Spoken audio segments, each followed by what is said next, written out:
Hello everyone, welcome to another episode of my channel. আশা করি সবাই ভালো আছেন। আর আজকে আমি আছি গাজীপুরের রেইন ফরেস্ট ইকো রিসোর্টে। এইটা হচ্ছে এই রিসোর্টের আই গেস সবচেয়ে ভালো রুম। আর এই রিসোর্টে আসা যাওয়া থেকে শুরু করে থাকা করার সব কিছু ডিটেলস থাকবে আজকের ভিডিওতে। সো চলুন দেরি না করে শুরু করা যাক।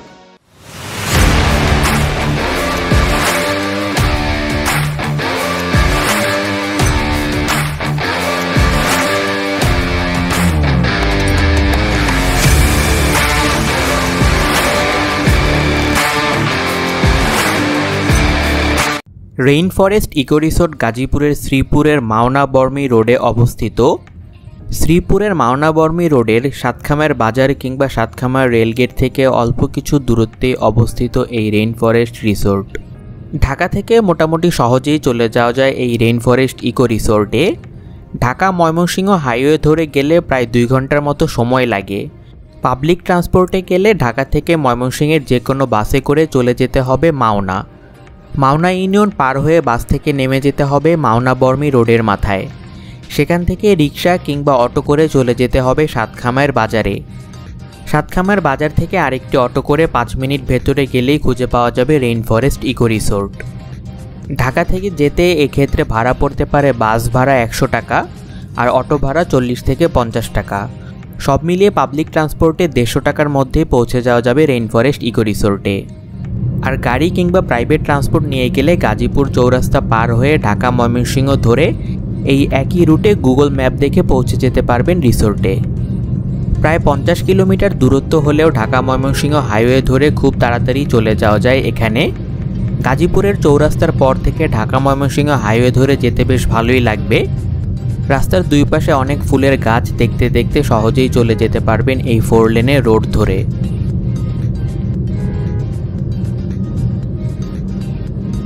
মাওনা পৌঁছে মাওনা ফ্লাইওভার উপর দিয়ে চলে যেতে হবে। ফ্লাইওভার ক্রস করে কিছু দূর সামনে থেকে ইউটার্ন নিয়ে চলে আসতে হবে মাওনা বর্মী রোডের মাথায়।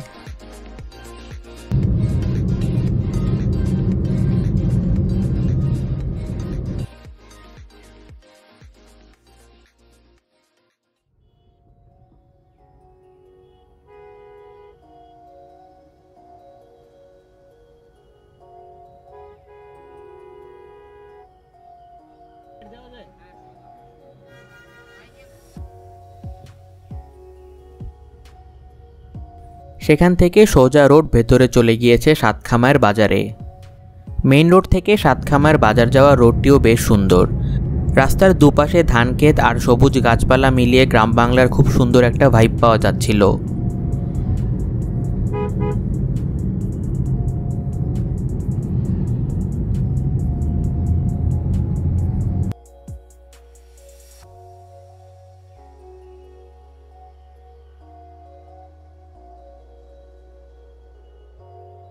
এই রোড ধরে কিছু দূর যাওয়ার পর আমরা পৌঁছে যাই সাতখামার বাজার। সেখান থেকে রেলগেট ক্রস করে কিছু দূর সামনে গেলেই হাতের ডানে রোড দিয়ে চলে যেতে হবে রিসোর্টে। মেইন রোড থেকে ডান দিকে একটি সরু রাস্তা চলে গেছে রিসোর্টের দিকে।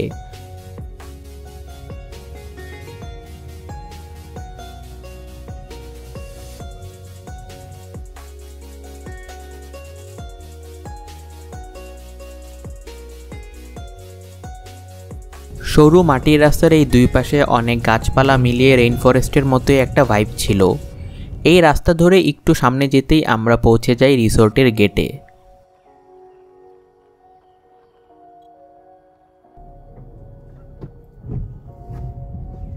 আমরা যাওয়ার পর আমাদের জন্য রিসোর্টের গেট খুলে দেওয়া হয় আর গেটের কাছেই আমরা সেখানে গাড়ি পার্কিং করি। গাড়ি পার্ক করে আমরা চলে যেতে থাকি আমাদের রিসোর্টের যে মেইন ভিলা সেই ভিলার দিকে। মেইন ভিলার সবচেয়ে ভালো রুমটি আমরা এই রিসোর্টের জন্য বুক করি। রিসোর্টের স্টাফ আমাদেরকে নিয়ে যেতে থাকে আমাদের সেই রুমের দিকে।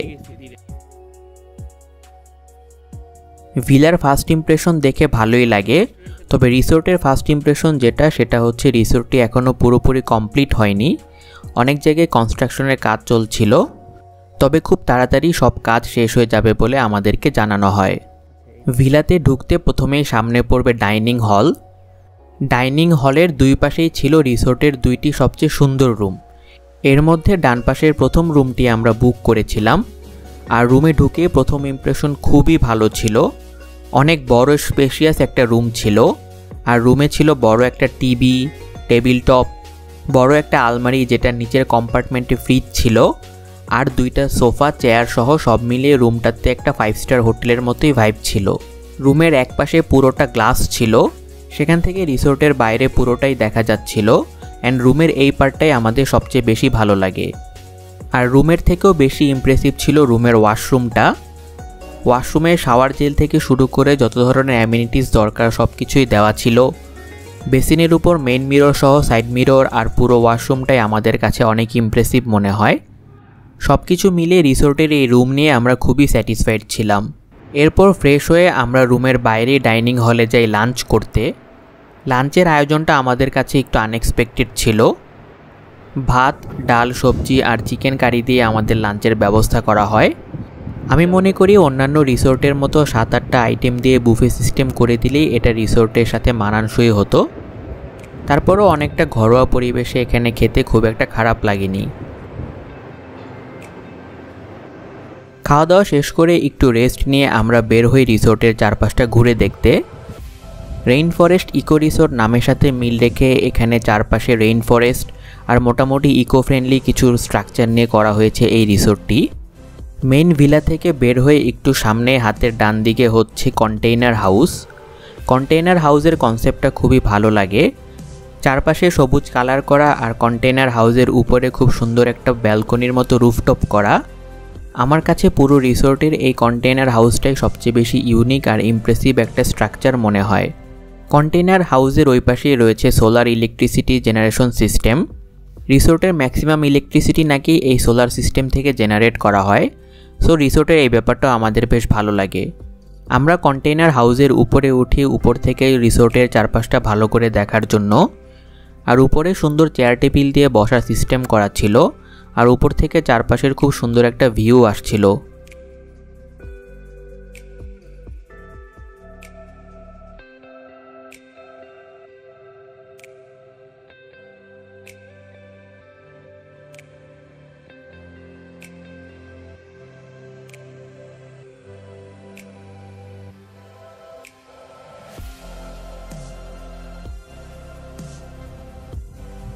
এরপর আমরা রিসোর্টের ওই সাইডটা আরেকটু ঘুরে দেখি।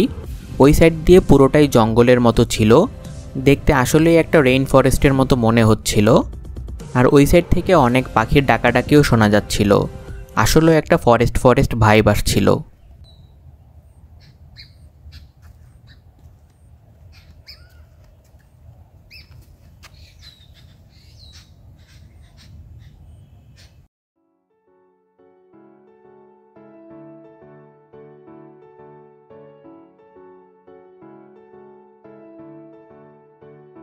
এরপর আমরা রিসোর্টের একদম মাঝখানে রিসোর্টের সুইমিং পুলটাতে যাই।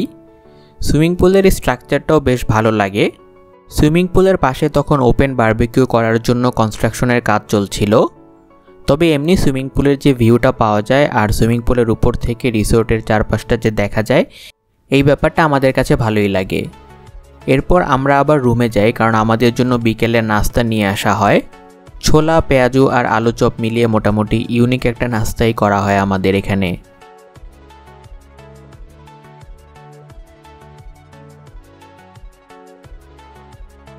নাস্তা করে সন্ধ্যার ঠিক আগে আমরা বের হই রিসোর্টের বাইরের দিকটা ঘুরে দেখার জন্য। রিসোর্টের পেছন দিয়ে একটা রাস্তা ধরে চলে যাওয়া যায় সাতখামার বাজারে। একটু জঙ্গলের মধ্য দিয়ে একটা মাজার পার হয়ে আমরা চলে যেতে থাকি সাতখামার বাজারের দিকে।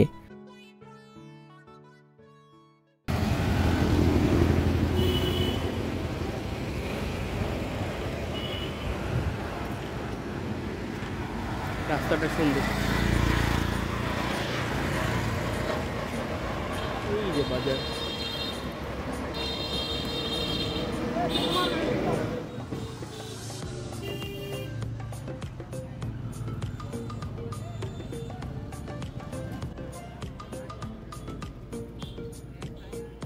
বাজারে আর একটু চা নাস্তা খেয়ে আর ঘোরাঘুরি করে আমরা 7টার দিকে চলে আসি আবার রিসোর্টে।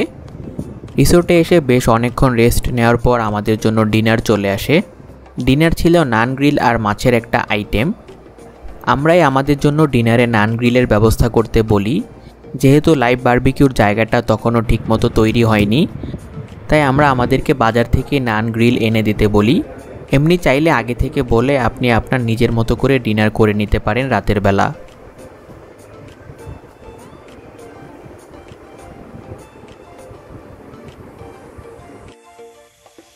রাতে 11টার দিকে আমরা আবার রুম থেকে বের হই রিসোর্টটা ঘুরে দেখার জন্য। হাতে কফি নিয়ে এই নির্জন জঙ্গলের মাঝে রিসোর্টে ঘুরে বেড়াতে ভালোই লাগছিল।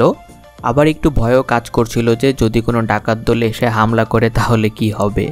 এরপর রুমে এসে আরও কিছুক্ষণ আড্ডা দিয়ে আমরা ঘুমিয়ে পড়ি। রাত কাটাতে কাটাতে চলুন এখানে জেনে নেই খরচ কী রকম পড়ে। আমরা যে প্যাকেজে এসেছিলাম সেটি হচ্ছে full board package for 2 person. এই প্যাকেজের মূল্য ছিল 8,000 টাকা 2 জনের জন্য।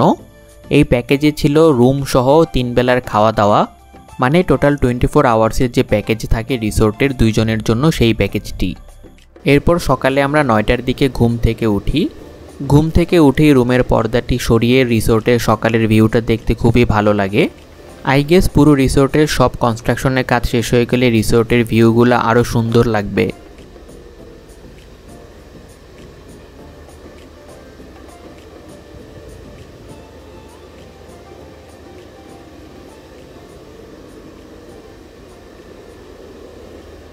এরপর আমরা যাই ব্রেকফাস্ট করতে। সেই ডাইনিং হলেই ডাইনিং টেবিলে আমাদের জন্য ব্রেকফাস্ট দেওয়া হয়। ব্রেকফাস্টে ছিল পরোটা, সবজি, ডিম ভাজি আর চিকেন কারি।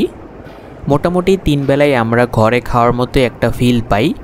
এক্ষেত্রে আমার সাজেশন থাকবে একটি প্রফেশনাল শেফ রেখে খাওয়া দাওয়ার মধ্যে আরও ভ্যারিয়েশন আনলে। এসব সহ আরও অন্যান্য সাজেশন দেওয়ার পর রিসোর্ট থেকে বলা হয় তাদের সব কিছুই শীঘ্রই করা হবে। আরও কয়েকজন প্রফেশনাল স্টাফ সহ রিসোর্টটার একটু গুছিয়ে উঠলে গাজীপুরের মধ্যে এই প্রাইস রেঞ্জে এটিই সবচেয়ে ভালো রিসোর্ট হবে বলে আমি মনে করি। এরপর আমরা সব কিছু গুছিয়ে বের হয়ে যাই রিসোর্ট থেকে। সো এই ছিল আমার আজকের ভিডিওটি এ পর্যন্ত দেখার জন্য অনেক অনেক ধন্যবাদ। গাজীপুর সহ ঢাকার আশেপাশে আরও অনেক রিসোর্টের ভিডিও রয়েছে আমার চ্যানেলে, সেগুলোর লিঙ্ক আমি ডেসক্রিপশন বক্স আর আই কার্ডে দিয়ে দিয়েছি, আপনারা সেখান থেকে দেখে নিতে পারেন। আর ভিডিওটি থেকে যদি ইনফরমেটিভ কিছু জেনে থাকেন অথবা ভিডিওটি যদি ভালো লেগে থাকে তাহলে আমার চ্যানেলে অবশ্যই সাবস্ক্রাইব করবেন। আরও কিছু জানার থাকলে নিচে কমেন্ট বক্সে কমেন্ট করবেন। আপনাদের সাবস্ক্রাইব আর কমেন্ট থেকে যে অনুপ্রেরণা পাওয়া যায় তা আসলে আর অন্য কোনো কিছু থেকেই পাওয়া যায় না। আজ এ পর্যন্তই। আমি আসিফ হিমেল। আল্লাহ হাফেজ।